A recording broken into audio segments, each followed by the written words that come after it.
explorers, and welcome to another video. Today we are going to install Vitess for production use. And I'm going to use 3 physical machines that I have behind me here. They are a little bit loud, so you might hear them. And what we are going to do is install Vitess on bare metal using Bookworm, MySQL 8.0 and Vitess 20.0.1. And the reason we are choosing these versions are that the Vitess 20.0.1 have support for MySQL 8, and it also has support for MariaDB and a couple of other things as well, but it's actually built and tested on MySQL 8 and not 8.4. I tried with 8.4, but that did not work at all. They are not compatible. Some things are deprecated in 8.4 that Vitess requires. And the configuration file I use to install MySQL is requiring Bookworm. So if you want to install it on Bullseye, for instance, then you need to have another configuration file from MySQL that is older that could work on Bullseye. So I've chosen one that works on Bookworm. The Vitess system is usually tested and run on a Ubuntu system, but I'm maintaining a lot of Debian systems, so that's why I wrote this script for Debian. And the script will be available in the write-up that I'm going to do. I'm going to send up the script on my blog directly, and then I'm going to fix it up so it actually is a pure write-up with everything you need. So you can read that later if you want. So you don't need to take a lot of notes during this presentation. So let's switch over to my screen here and look at this node. So I have node 9, 10, and 11 are these machines behind me that I'm going to install Vitess on. And what we're going to start with is, of course, install a bunch of packages. These Debian systems doesn't have anything extra. I've set up sudo on them. I prepared the hard drives and mounted them in the system. But other than that, nothing has been done. So what we want to install here is the etc server, the etc client, curl for fetching some packages, vget for fetching other packages, GNU-PG for crypto when it comes to the keys for MySQL, and then unzip, because I'm gonna unzip a package with some scripts later on because I don't want to write all of them from scratch. They are also gonna be available as an appendix on the write-up later. So let's start this installation here, and I can start it on the other machines as well. So we have it all going here.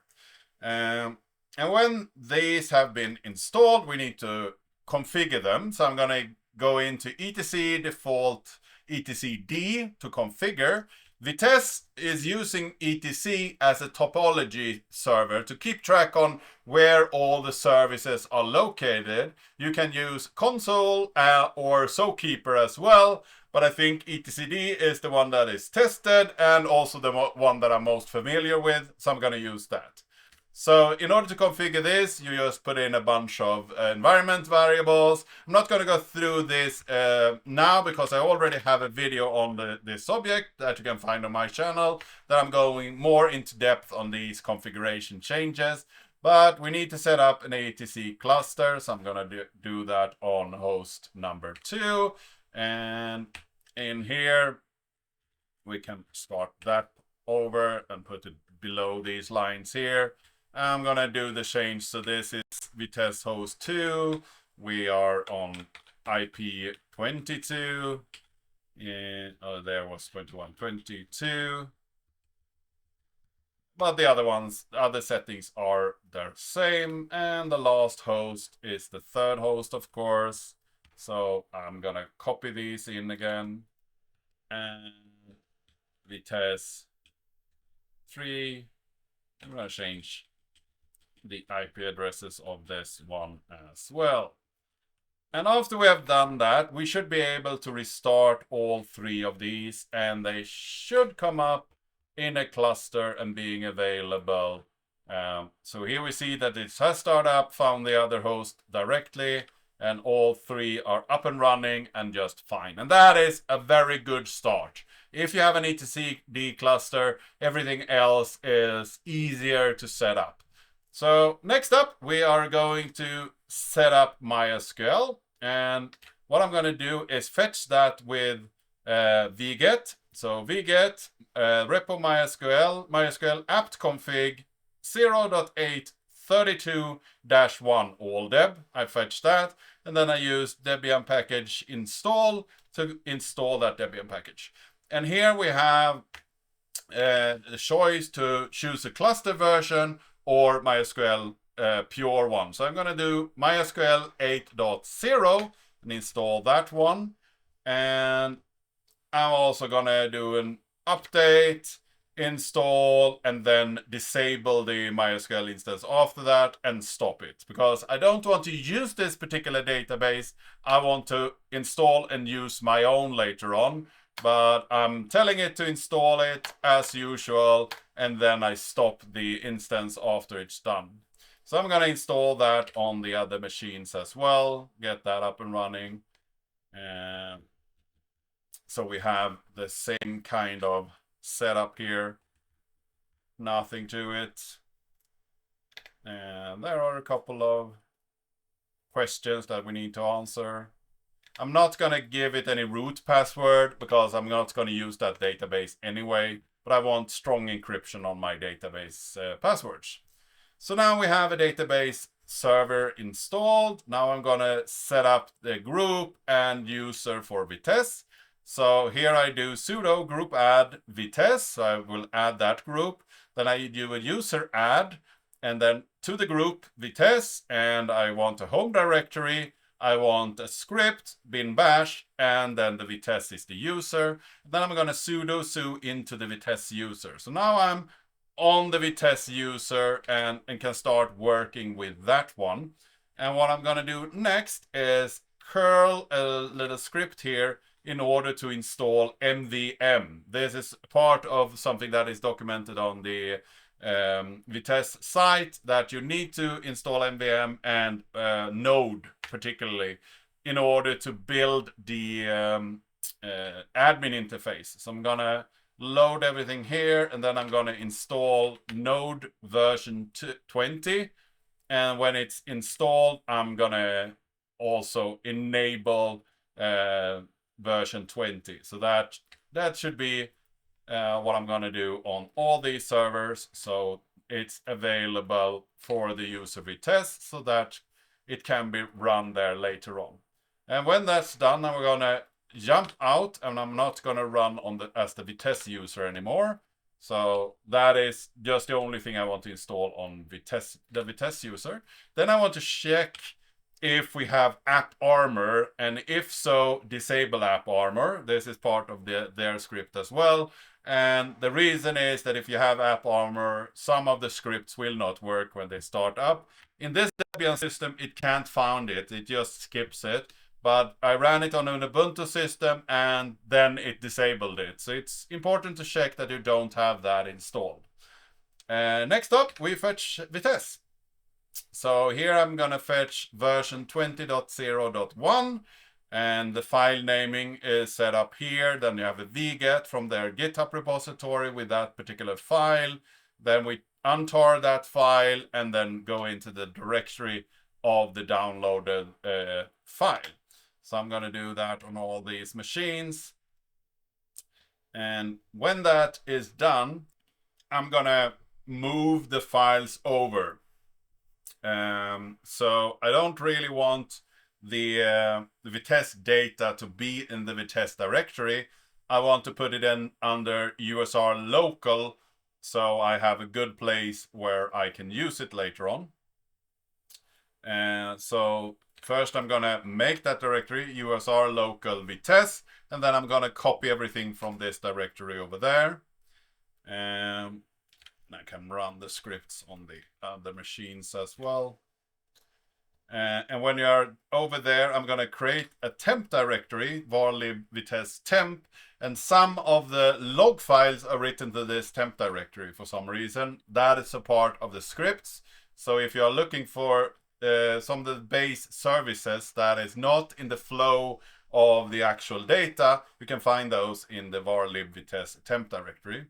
And then I'm going to change the owner. So the owner is Vitess on both the var lib vitess and also on these -vt -mysql, which is the drive mounted places for my script, my hard drives. So if I run df-h, we can see here that I have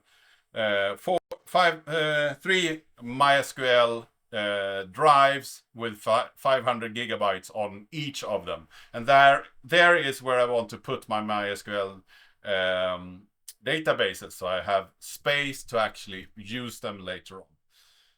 And then I'm going to jump into this USR local Vitess. So here we have bin, examples, and web. And we're going to move some stuff around a bit to make it easier for us. So first off, I'm going to move the scripts, the vtorg and vtadmin from examples common. And the vtorg and vtadmin is just configuration files. And the scripts are the scripts I'm going to use to take services up and down using using my services later on when I install those. I also want to move the web vtadmin to var lib vitess, because that is something that I want to build later on in my scripts. So I want to have it in the var lib section instead.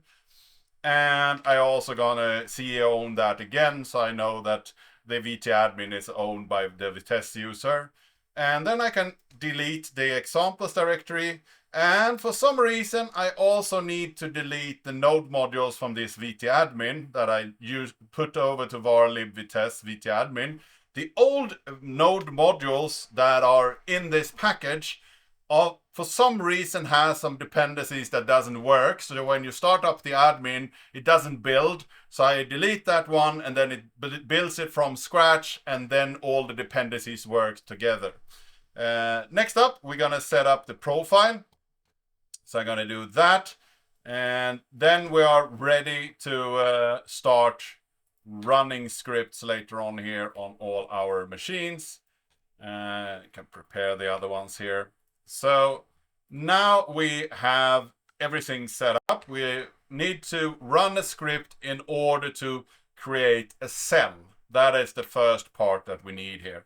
So a cell is pretty much a place. If you have this cell and you do calls to a vtgate, which is the gateway that takes the commands, the MySQL SQL statements, and then split them up and send them over to tables over in different places or tablet.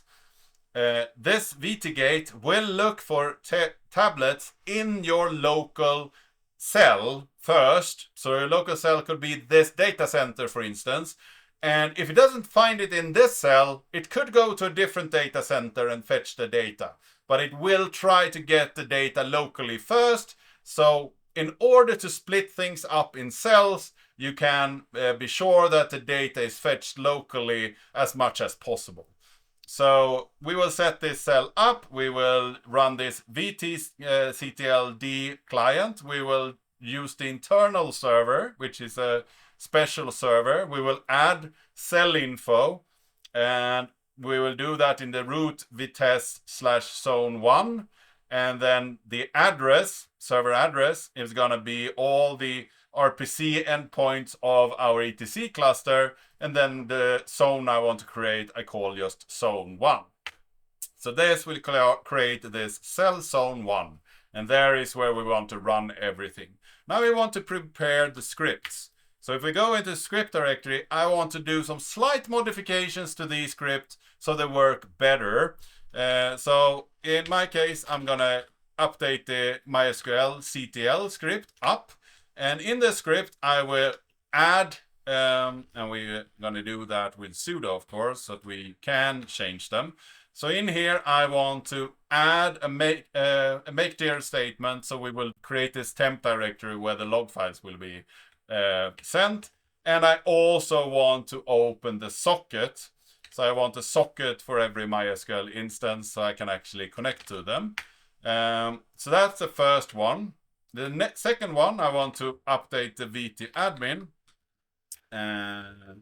script. And in the script, I want to set the web directory. So this is relative to the script here, it will find something, and I don't really want to do it like that, and I don't want to set the host name in a weird way with a case sensitive thing. So instead I use an environment variable to set the host name, and I set the webdir to varlib Vitess vtadmin, the place where we prepared it earlier. So I just changed that up here. Then I'm going to go into ctld up. And in this script, I'm going to add the port for this control daemon.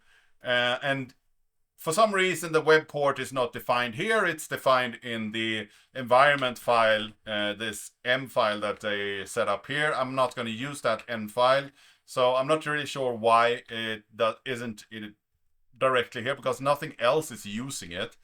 So I'm going to define it here. And I also going to run a little bit of a script to change all these host names with lowercase so that it will use the environment variable instead in these calls, so it actually will find the control daemon when it looks it up. So that's the small change. I'm doing that there, and then we're going to go into the orchestrator, and the change here is a little bit annoying.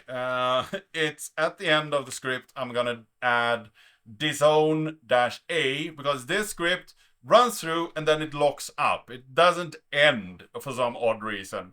So I put a disown-a here so it actually ends and the service gets control back. So that's why I'm having that in there. Then we're gonna do gate up. So the gate, we're gonna do a small change here as well. It's mainly this host name thing that we did earlier. So look for all host names and change them over to using the environment variable instead. And then we have the VT tablet. And in this one, it has some weird logic here where it will do replicas, but some of the hosts will be read-only. And I don't want to read any read-only tablets. I only want to install replicas. So all of them can move over and start working. And I also want this PID file to be in a little bit of an easier space. The tablet there is zone-0000001-1, for instance. And I don't really want to have that in the path for the PID file. It's much easier to find it just the vdata root in order to put that into my script. So I'm going to do that small simplification there, just remove that, and then run this host name again so I can use the environment variable for host name. And then we actually need to do the same with the down script because it's also looking for this PID file in order to take the service down.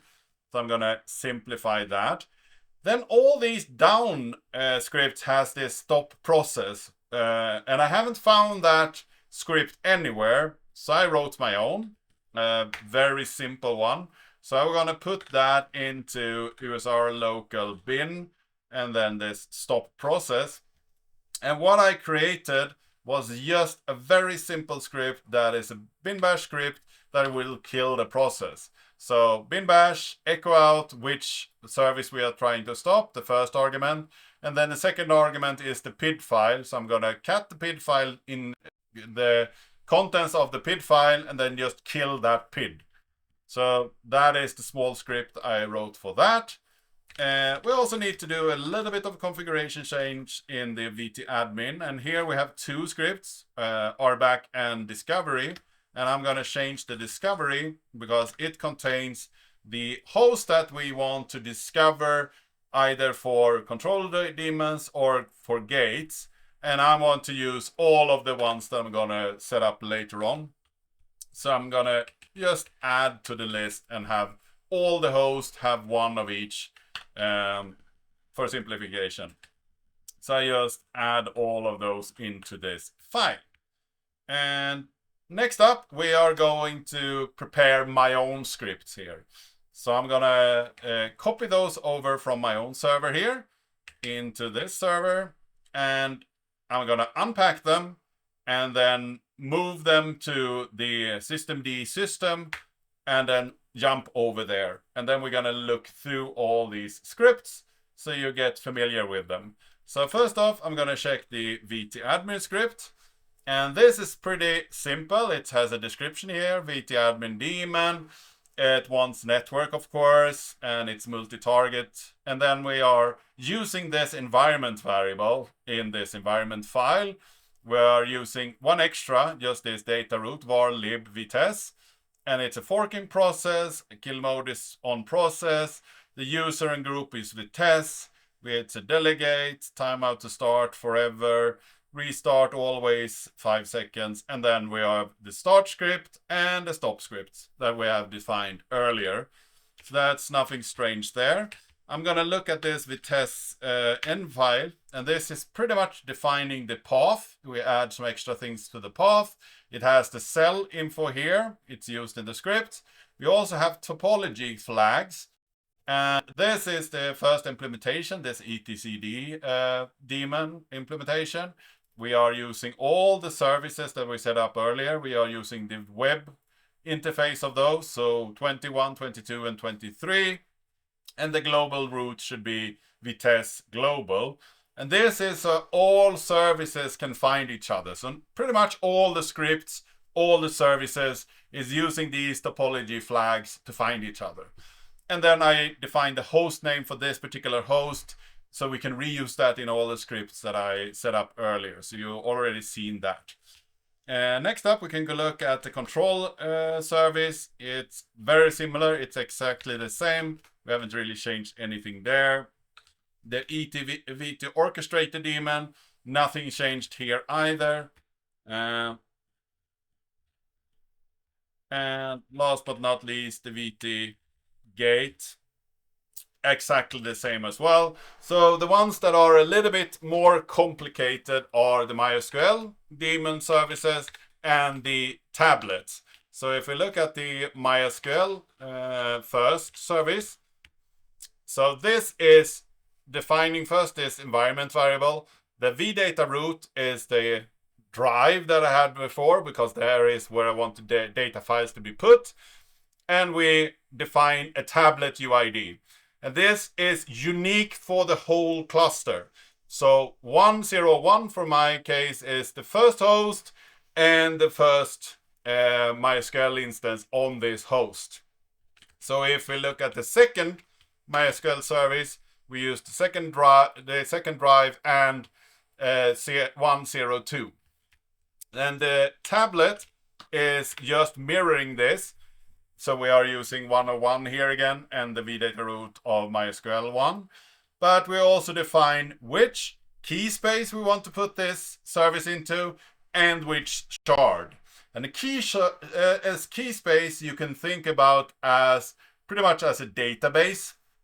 So you start up a key space, and then you can connect to that key space and call all the different SQL statements in that key space. A shard is a piece of that key space. You can have one shard, you can have 20 shards, you can have 1,000,000 shards if you want. And in a shard, you could have tables. So for instance, one database could have 400 tables, but 20 of those tables could be located in one database and 20 in another database. So you could have these tablets hosting different databases with different shards of the actual used data later on. So you can split your data into a lot of different shards, and the gateways are figuring out how to fetch all the data and aggregate it so you get the result back of your query, which is super cool. So in this case, we are just setting up one key space and one shard, but it's still a very cool technology. So now that we have gone through and checked all of those files, then we're going to start up the control daemon. So first off, we need to do a daemon reload. So we reload all of those scripts. And then we're going to start up the control daemon. It goes very fast. Now it's up and running. And this is the workhorse in the cluster. you don't need it for actual production use if you don't want to. So you can take it down whenever. But if the server or the cluster needs to change in any way, this is the workhorse that does the changes. The orchestrator plans changes and tells this service to do different changes depending on the health of the system. And then you have the gate, of course, that is in production. You go into gate and then to different tablets, which is connected to databases. And last but not least, we have the admin. We're going to set that up later. So now that we have this control daemon set up, we need to create a key space. And this is very important that we do that now before we try to start and install anything else. So creating the key space, we are using this VTD control daemon client. We are going to the server, localhost 15999, and this is the control daemon's RPC endpoint. We're going to create the key space, and the durability policy should be semi-sync. So that is a way to keep the replicas in sync in the cluster. And the key space we want to create is commerce. So now that we have created this, successfully created a key space comment, and then we have some result here. Now we can start up our MySQL services. So I'm going to just go for it and start all of them. So system control start MySQL 1, check the status MySQL 2, check the status MySQL 3, check the status. I'm going to run through this. And this will take a while to start up all and initialize all of them. So I'm going to start them and I'm going to get back to you when they are done. And we are back, and now we have started the MySQL servers. And I think some of you were screaming at your screen that I forgot to make my stop process script runnable. So let's do that. Sudo cmod +x on this stop process. So now it's runnable as well. So that is now fixed. Later, now that we have MySQL servers, we want to start the tablets. But first we can actually look at the interface here. So we can see that we have this control server, but the tablets are not running yet. My admin is not running or anything else, but the control daemon is up and running. So let's start the first tablet here. So now we have one vtablet started, and we can start the other two as well. vtab2, vtab3. And if we go into the interface here, we can check this vtablet. We see that it's a replica, not connected to MySQL. There is no database and so on. So currently it's not really serving anything. And that is because we don't have any orchestrator that can set things straight and actually do anything. So the orchestrator is not started yet. This is the orchestrator. So let's go in and start up the orchestrator. So there we have the orchestrator started. And now we can see here the cluster has no primary. If we go back to the tablet, it will figure out that there is no primary and fix that up later on here. There we go. The replica is serving and healthy. And we look at 1. And it's also replica. And 3. We see that that is now primary. The third one became primary. And the other ones are replicas.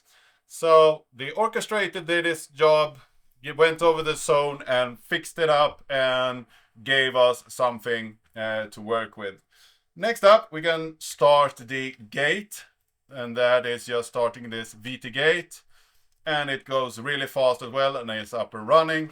So we can now go into the VT gate and see that this is up and running. We can see that it's connected to these hosts down here, and we can also see the queries that goes on to the gate.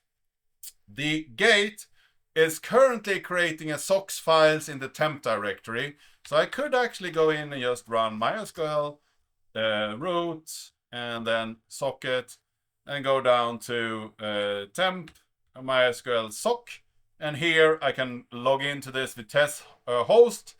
And if I show databases here, we should see this commerce database. So this is where you put your data, and this is the key space that is just shown as normal databases in MySQL. So if we use that database, we can create table user, and we're gonna do an ID int and name varchar 40, like that. And then we could insert into user values 1 Daniel person, and now we've inserted a row. If we now go to VT MySQL 1, for instance, which is the first one, this is just a replica, and here we have a sock file as well. So let's do MySQL u root as and this sock file, and use and here we can show the databases first, because this has a little bit of a different setup. So here we see that we have this VT database.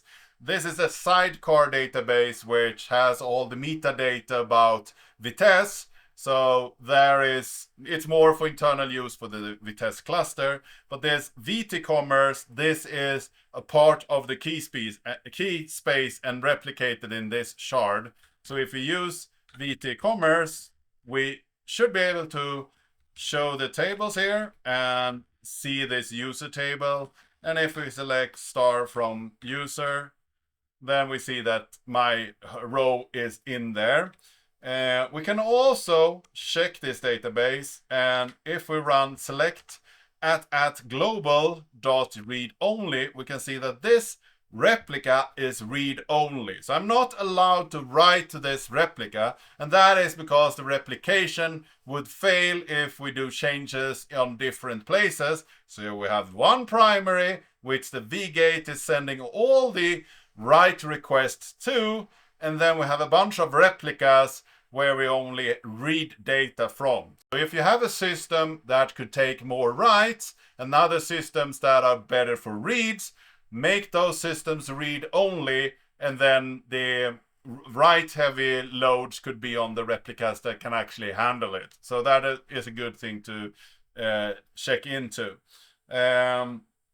And when we're done this, we only have one service left, and this is the admin service. So let's start that up. And we know that the admin service takes a bit of a time to start up because it needs to build this node application. So it takes about 30 seconds on my system here in order to build this admin.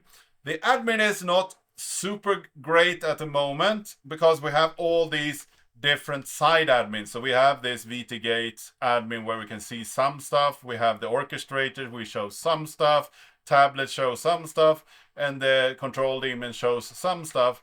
But the admin is trying to aggregate a bunch of this data, but we are still going out to these separate services to read the data. So I hope that in the future they will aggregate even more of this data and show it in the admin interface instead. Now we have mostly showing the topology and showing how everything is sitting together in the admin interface. And we have a bunch of really great options that we could do in the admin interface. We could move things from one shard to another. We could change which one of the different things are primary in each shard, and do different failovers and so on when you're doing maintenance. So that is good in the interface, but still it's very bare bones at the moment. So let's look at it. Now that it's started, here we have it. So now we can see that we have 3 tablets up and running, and we have 1 key space, 1 shard, 1 primary serving in this shard. And here we have some advanced things. We can reload the shard, we can do a failover, which one is primary, we can delete the shard, we can reparent a planned failover and emergency failover and so on. And when we are migrating, we can see the workloads in here, and we have a topology look-in, so we can see how everything is sitting together. We can show the different backups we have done in the cluster and so on. But a lot of things that we're doing in the cluster is manual, using scripts outside of the host. So that is how the system is sitting together at the moment. Last but not least, I'm gonna run this enable script here. So I enable all of the services to start on boot, so we have everything up and running if we need to reboot the machine. So this was what I wanted to cover today. It was a long video. It was a lot to cover, this manual install, but I hope that you found it interesting. I hope that you learned something today. If you like this video, give it a like, share it with your friends and colleagues. If you haven't subscribed yet, please do that. If you have any comments or suggestions, leave that in the comment section down below. Do you run a Vitess cluster, and how do you do that? Leave a comment about that. If you're interested in Vitess, I might do more videos about migration, how to load balance between the V-gates and so on. Those are topics I need to look into anyway. And I really hope to see you in the next video.